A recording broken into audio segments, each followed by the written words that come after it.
नमस्कार दोस्तों, जैसे भी मैंने अपनी लास्ट वीडियो में आपको बताया था कि मेरे डैडी बीमार हैं, जो करवा चौथ के व्रत पे बीमार हो गए थे। और मैंने आपको बोला भी था कि वो अब ठीक है, रिकवर हो गए हैं, लेकिन 2 दिन पहले उनका स्वर्गवास हो गया है। आपको बेसिकली बताता हूँ पापा के साथ हॉस्पिटल में क्या क्या हुआ था, क्योंकि वो 2-4 दिन तो बिल्कुल ठीक थे। एक्चुअली जैसे ही भाई साहब बुधवार शुक्र व्रत वाले दिन एडमिट हुए थे, ये वीरवार को, वीर शुक्र शनि आज तक तो वो बिल्कुल ठीक थे। बस सोमवार से उनकी कंटिन्यू तबीयत खराब होती गई। एक्चुअली वो बेहोश होते गए, धीरे धीरे बेहोश होते गए ना, खाना उन्होंने बंद कर दिया। 3-4 दिन तो वो खाते रहे, आधी रोटी के साथ खाते रहे। सोमवार के बाद उन्होंने बिल्कुल ही खाना बंद कर दिया। सोमवार, मंगलवार, बुधवार ऐसे ही चलता रहा, जितना भी चलता रहा, बस वो बेहोश होते गए। जो मेन लास्ट दिन थे शुक्रवार के, शुक्र और शनिवार, वो बिल्कुल ही बेहोश हो चुके थे, होश में थे ही नहीं बिल्कुल भी। बस ऑक्सीजन लगा हुआ था उनको और उनकी सांसें चल रही थी। उनको कोई हिलाए भी सही तो वो कुछ भी जवाब नहीं दे रहे थे। तो भाई मुझे खुद ही नहीं पता लग पा रहा था कि इनके साथ हो क्या रहा है। डॉक्टर को दिखाया तो डॉक्टर कहता कि इनके एक्चुअली क्या था, जब हमने इनका अल्ट्रासाउंड कराया था ना, उनकी किडनियों में ना इन्फेक्शन आया था।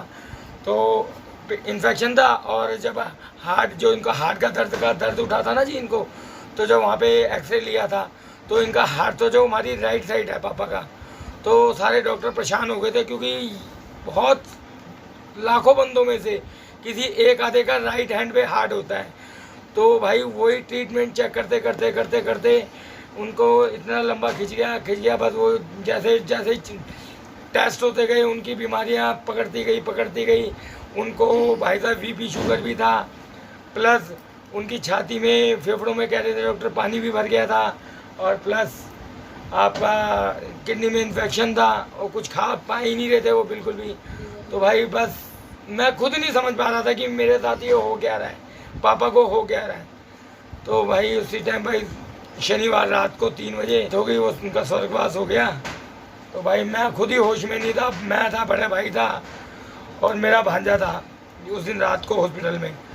तो भाई कम से कम हम आए 4-4:30 बजे, हम घर आए रात को उनको लेके सवेरे। तो भाई फिर इतने दिन हमें पता ही नहीं लगा कि हमारे साथ हो क्या गया, क्योंकि एक हमारे सर पे एक बड़े जो हमारे पापा बैठे थे, तो हमको अभी भी ये यकीन ही नहीं हो रहा कि वो हमारे से को छोड़ के चले गए। भगवान उनकी आत्मा को शांति दे, और इसलिए मैं कोई अपनी वीडियो नहीं डाल पा रहा। तो भाइयों, आज हमारे घर में पाठ चल रहा है गरुड़ पुराण का जी, और सारे बैठे हुए हैं, तो मैं भी वहीं जा रहा हूँ।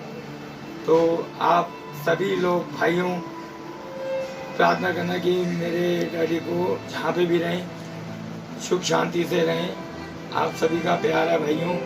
तो चलो भाइयों, अब चलता हूँ मैं नीचे पूजा में।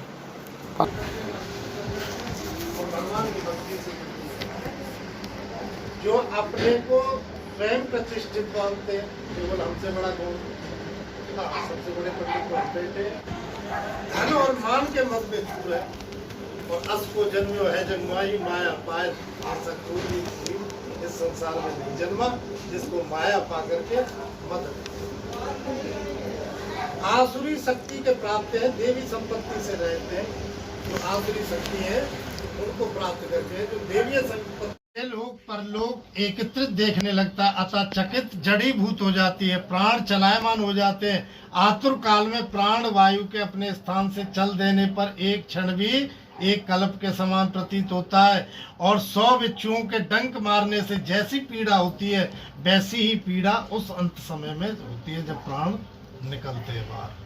मरणासन व्यक्ति फैन उगलने लग जाता है, उसका मुख लार से बढ़ जाता है। पापी जनों के प्राणवायु अधोद्वार गुदा मार्ग से निकलते हैं। जो पापी होते हैं उनके मार्ग गुदा मार्ग से निकलता है प्राण उस समय। हाँ जी, दोनों हाथों पास दंड धारण किए, नग्न दांतों को कटकटाते हुए यमराज के दूत आ जाते पकड़ने के लिए। क्रोधपूर्ण नेत्र वाले यम के। तो भाइयों, पाठ हो गया पूरा गुरु पुराण का, और वो रोज एक अध्याय करेगा, 10 दिन तक ये चलेगा। 10 दिन तक जो 13 दिन तक चलेगा, क्योंकि जो हमारा रस्म पकड़ी है वो है 2 तारीख की, तो ये 1 तारीख तक चलेगा। तो भाई चलो